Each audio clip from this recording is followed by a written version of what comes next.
Happy 123rd Facebook Live Wednesday. So I know through the month of August, I've been sharing back to school tips, but I know these tips are probably a little outside of what you believe are the back to school tips, right? About how to study better, how to get better grades, how to focus. But I'm realizing that the past 28 years, the struggles remain the same. Children are still battling self-esteem issues. They are having a hard time regulating their emotions. And I was just talking to a therapist yesterday, and she was saying that grades can't really help you, right? You cannot even focus on grades and academics if you are experiencing a difficult time just regulating emotions. What does that even mean? Well, my students are sharing their fears, their stress, their struggles. Some of them really believe that they will not be able to handle the week, the day. And when you realize the over-stress, overwhelm, just the, even when you're talking to a 6-year-old, a 15-year-old, our children are just battling a lot of, I need to be perfect, I need to earn good grades so that I'm loved. Bottom line, it's that. If I don't earn perfect grades, then I'm not worthy of love. My parents won't accept me. And I just realized I did the same thing. I never said that they had to get good grades, but I remember canceling a wedding once. I didn't go to a wedding because the next day, and they were in elementary school, I believe, they had SAT, right? They had their assessments, and I thought I want to make sure that you have a good sleep, that you're able to be mentally prepared. Hey, Deslin. Hey, Jordan. Thanks for popping in. Yeah, Deslin and I have been talking about what is it that whether you have children or not, a lot of these limiting beliefs are passed on generation to generation. And when I went to a family reunion this past weekend in Maui, it's amazing how even during conversations back in the 1800s, they talked about the stress of, say, someone's wife dying in childbirth. And so he didn't think he could provide, right? He couldn't provide for his children. So he left the children with his sister-in-law. Destin says she's at Starbucks watching me from my favorite island of Kauai. But when you look at what we do for our children, it's always in their best interests. But I realize, and my daughters continue to remind me, they're now adults, 20 and 26, that I really stressed the importance of grades, of academics, of achievements. And I thought, really? I just said to try your best, And they said, no, Mom, but when you praise us for high grades, when you ask us, are you prepared for the test? Did you do your homework? All of these questions, when I have deep conversations with my students, they interpret it as they are not trustworthy. Their parents don't believe in them. And I remember one time my daughter said, I said something, and it was just, some advice. And she says, I guess you don't believe in me and I'm not meeting your expectations.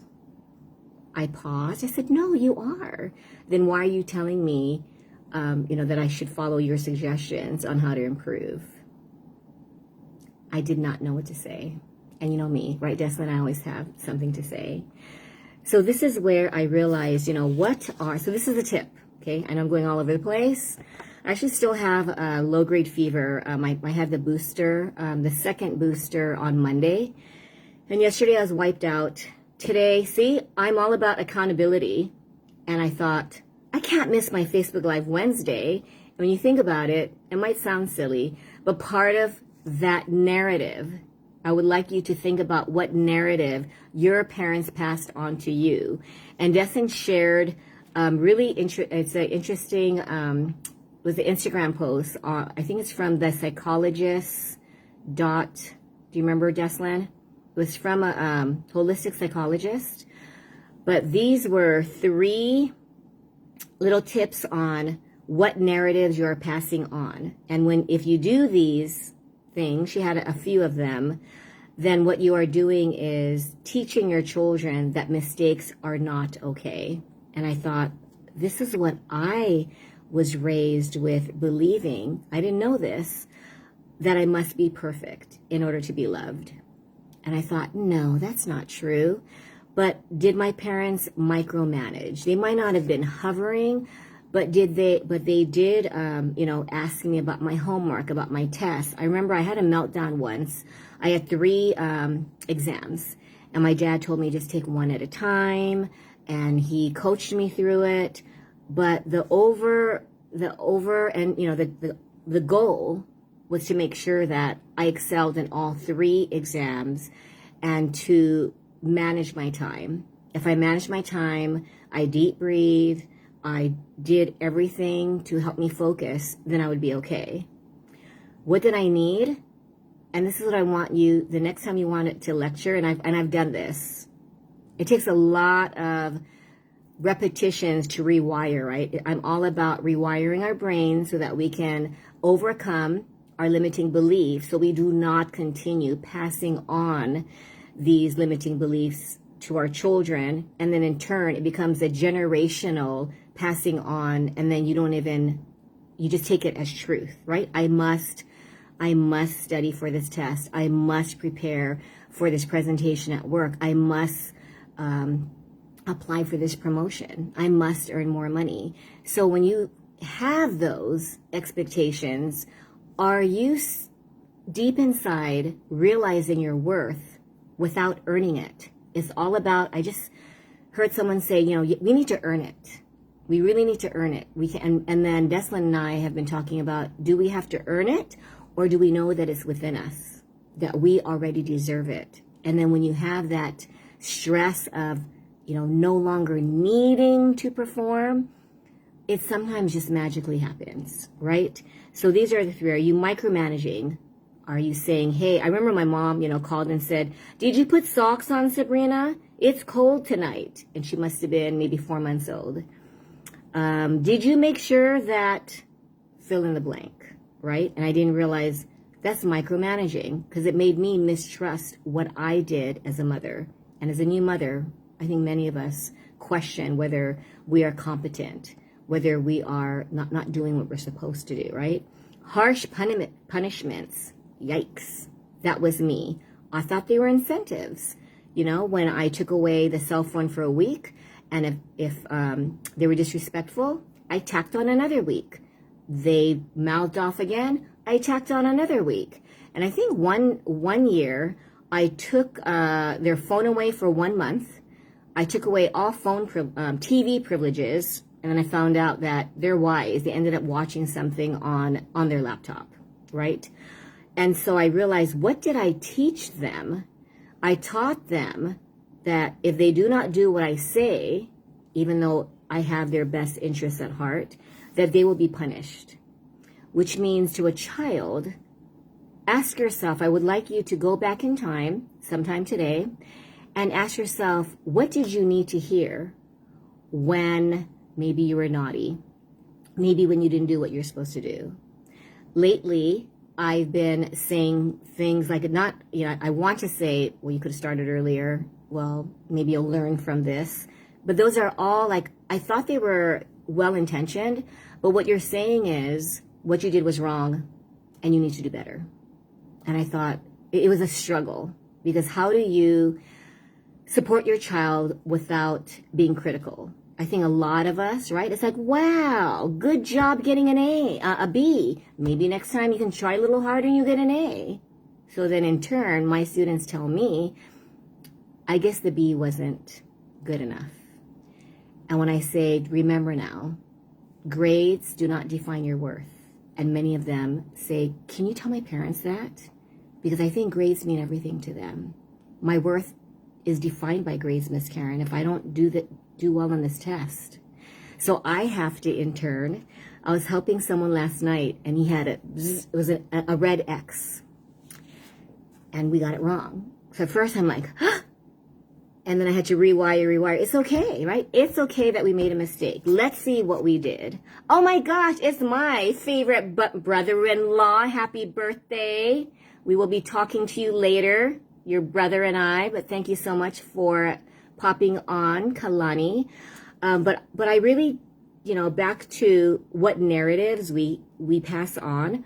I think my whole thing that I was passed on to was just achievement. And I didn't realize until a couple days ago.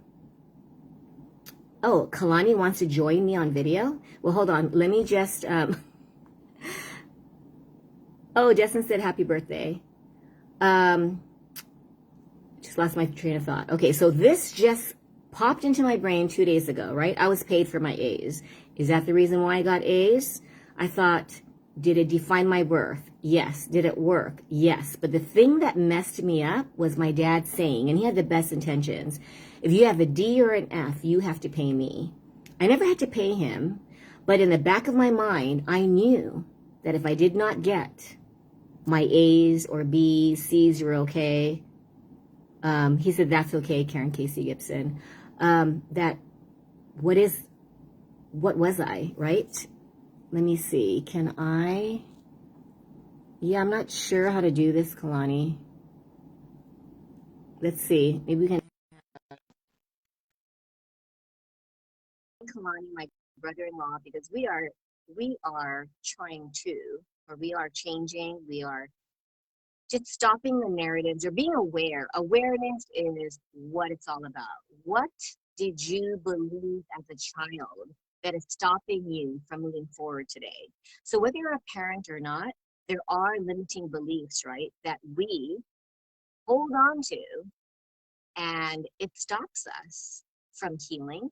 It stops us from retraining our neural pathways, our brain, because we really need to, if we want to deal with less stress, to create more peace, and not allow the overwhelm of life get the best of us. It truly is no longer believing every negative thought that enters our brain.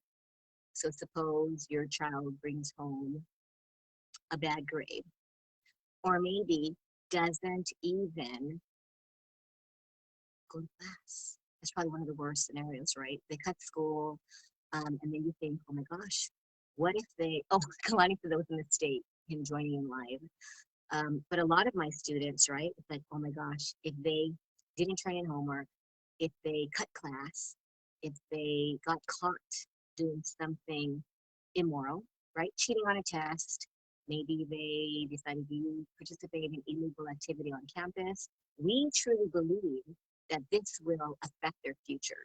What kind of morals will they have in the future? What will they be like when they're 30? Am I not doing the right job? Am I not preparing them for adulthood, right? I'm here to tell you that all your children need is just to be accepted and loved exactly the way they are. Because when we praise them for high grades, and I didn't realize that's what my dad did to me. And my teachers were like, another 4.0, Karen? And I thought, oh, I guess I have to fulfill their expectations, which is why my senior year, I've been coming out and sharing this. Some of you already know this, that I purposely got got an F in trig because I did not want to make the salutatorian speech, right? I did not want, I have a paranoia of, fear of microphones and just speaking in large groups of people. And look what I'm doing today. It's so funny. But I just really wanted to remind you guys that, and it's just this forever message, that we are good enough. And if we want to change the future of our children so that they do not have to carry on our stress of being perfect, of achieving, of not forgiving ourselves for mistakes that we make. I always say, hey, when my students catch me making mistakes, or my daughters, I used to feel embarrassment. Now I tell them, you know what this means? What, Miss Karen? It means that I am human. and I pause and we just giggle. So whenever they make mistakes, sometimes they're really hard on themselves and they're like, Miss Karen, I'm just human. That's why I made that mistake, right? I'm like, yeah. And now they're telling their parents, it's okay to make mistakes. It's going to take a while because we have all been just raised with you get praise when you get a promotion. You get praise when we get good grades. Yes, definitely to love and forgive ourselves and let go of the teachings and values from our parents that don't help us. That's a hard one because we love our parents. We believe that if we carry on their values, that we are carrying on their legacy.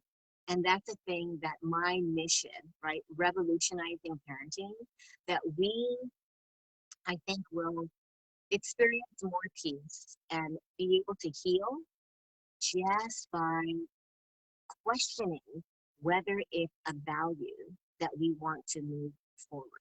Do we really want to be paralyzed because, like, oh my gosh, I need to do this, I need to do this, I need to do this? Or this fever yesterday, I felt totally unproductive, but I gave myself permission. I did tutor 2 kids, did a lot of deep breathing, and I just thought, you know what? I have definite message in my mind that my worth is not defined by productivity, but it doesn't mean that I allow paralysis to get the best of me. So I read inspirational, you know, stuff, or write. I write and journal, which helps me a lot. But so that's, I just want you to be encouraged whenever you feel hopeless or frustrated or question whether your dreams, whether your goals can become a reality. Remember, it's up to us, it's up to you to start believing in yourself and know that it doesn't matter what limiting beliefs you were taught. It doesn't matter, what mistakes you made in the past. You just have to move forward. And like Declan said, I think that's the way that I'll end this. That we need love, loving ourselves, forgiving ourselves, and truly surrendering. Let go of anything that doesn't serve you. And the next time that your child does something that you don't agree with, or you define it as like bad, take a deep breath. And sometimes you can just smile. They'll be like, what's going on? Nothing. I just want to tell you that, you know what? I love you. And they'll be like, you're acting weird. But just keep repeating that. Love yourselves, love your kids, drop the unrealistic expectations. And I've been doing this lately. It is amazing watching your children um, just feel empowered. That empowerment and that confidence is priceless. Thanks for watching, guys. Bye.